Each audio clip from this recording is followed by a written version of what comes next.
में नीति शास्त्र की बात बताया है।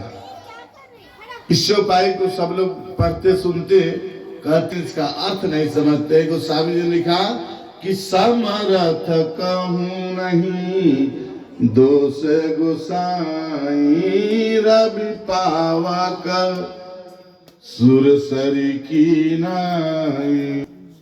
समर्थ कहूं नहीं दोष गोसाई।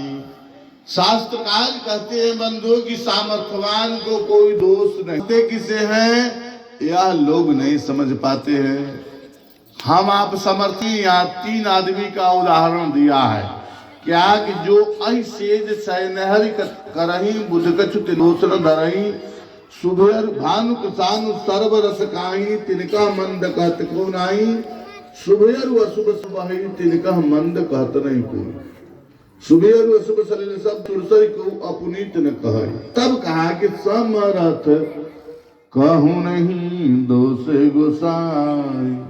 वेदांत बड़ा सुंदर इसकी व्याख्या हमारे बड़े सरकार श्री त्रिवेणी स्वामी जी महाराज किया करते थे। बड़ा सुंदर इसका अर्थ लगाते थे। देखो कवि कहते हैं कि भानु किसान सर्व रस खाही। भानु माने सूर्य और अग्नि दुनिया के समस्त रसों को खाते पीते सुखते हैं, मगर उनमें कोई दोष नहीं होता है। लेकिन उनमें भी दोष होता है क्या कि ग्रहण का सूर्य और शमशान की अग्नि अपवित्र मानी जाती है। यह हमारे पूज्यपाद श्री त्रिवेणी स्वामी जी महाराज का बात कि महाराज कवि तो कहते हैं कि भानु में सूर्य में और अग्नि में कोई दोष नहीं होता है। तिनका मंद कत को नहीं, उनको कोई भला बुरा नहीं कहता है। लेकिन उनमें भी कमी है। कब? जब ग्रहण काल का सूर्य और शमशान की अग्नि अपवित्र मानी जाती है। गोस्वामी जी ने बड़ा सुंदर इसका व्याख्या वेदांत के माध्यम से किया है।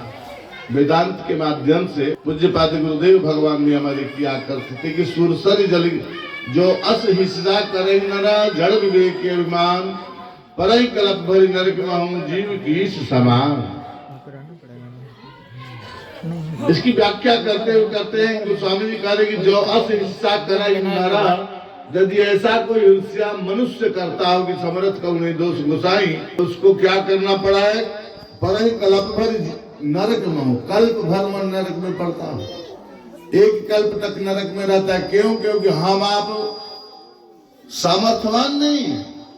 हम भले अपने आप को सामर्थ्यवान मानते हो लेकिन है नहीं सामर्थ्यवान। सामर्थ्यवान कहते हैं उसको जो उस क्षेत्र में उससे आगे कोई नहीं।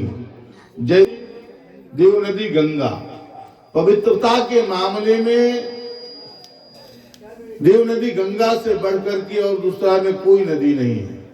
संसार में कोई दूसरी नदी नहीं है देव नदी गंगा से बढ़कर के। गंगा दर्शनार्थ होता है। गंगा के दर्शन मात्र से मुक्ति होता है। आप तो गंगा कछाड़ पर वाले हो, गंगा किनार पर वाले हो। गंगा के दर्शन मात्र से मुक्ति होता है। संत कहा करते हैं कि गंगा नहाने वाले ब्रह्मा विष्णु और महेश के समान निकल रही है। जब पहला थोड़ा पानी में आदमी रखता है पांव तो ऐसा लगता है कि,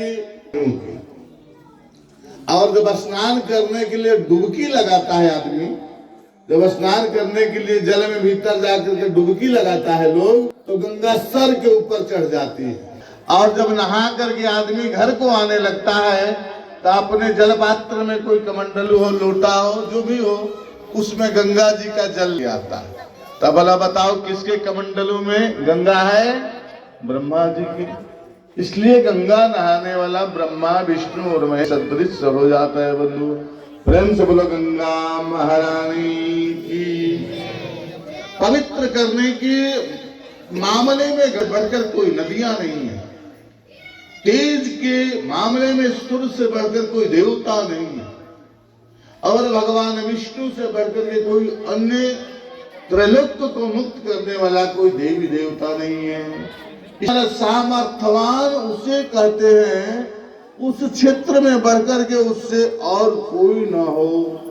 इसलिए इन 3 देवों को सामर्थ्यवान कहा कि भगवान विष्णु यदि से सैया पर भी शयन करते हो तो उनको कोई भी बुद्धिमान बुरा नहीं मानता। क्यों? क्योंकि वो सामर्थ्यवान है और हम अपने आप को सामर्थ्यवान भले भगवान विष्णु उसी पर शयन करते हैं, इसलिए वैसे लोगों को सामर्थ्यवान कहते हैं। बड़ा सुंदर उपाय बताया। देवी को कहा, ने कहा कि जो तपकर दुराध्य पे अहि महेशु आशुतोष पुनि कलेशु